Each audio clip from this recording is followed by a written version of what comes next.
ఉన్నాడు ఆయననే నారాయణుడు.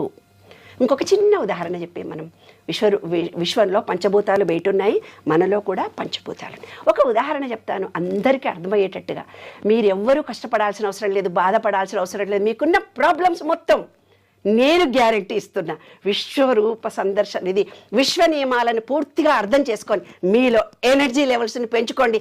హ్యాపీగా, ఆనందంగా, సంతోషంగా ఉండొచ్చు. ఎనర్జీ లెవెల్స్ అంటే ఎలా ఉండాలి అంటే, మా అమ్మ అంటుంది, నువ్వు స్పీడ్గా మాట్లాడతావు మమ్మీ వీడియోలో, కాస్త మెల్లిగా మాట్లాడొచ్చు కదా అని.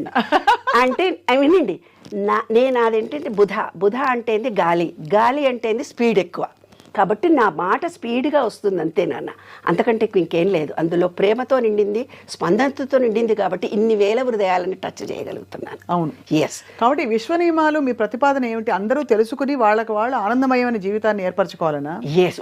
ఎందుకంటే అన్నీ మనకి ఇప్పుడు